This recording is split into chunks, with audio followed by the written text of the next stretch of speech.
Hey everybody, welcome to the Pep Talk. Today I want to talk about the intersection of accountability and school leadership. And specifically what I want to talk about are the school leaders that we have right now and our options that we have when our school leaders aren't necessarily performing and their schools aren't performing at the level that we want. So I've been here in New York for the last few days. Have a great honor of working with a really incredible team to support the New York State Department of Education. We're going to be coaching principals and assistant principals all over the entire state. And we're having a conversation about, what it takes to be an effective school. And we were talking about leaders specifically. And the interesting thing about leaders specifically is just how rapidly they're moving through the leadership pipeline right now, right?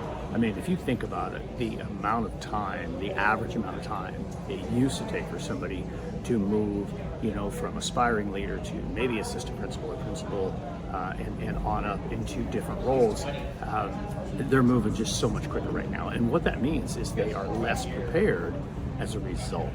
So when we talk about the options that we have, when it comes to our people who are struggling, we really have two, right?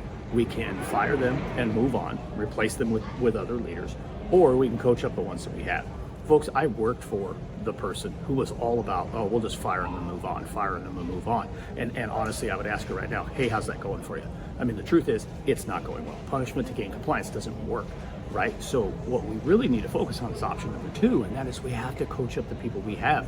Somebody said it this week just so brilliantly, and I want to just repeat it and not take credit for the words, but the words were, we can't fire our way out of the leadership challenge we have. Folks, you've got to coach up the leaders you have. You've got to support the leaders you have. You've got to meet them where they are. That's what you want to do with kids, right? Have a real awesome week.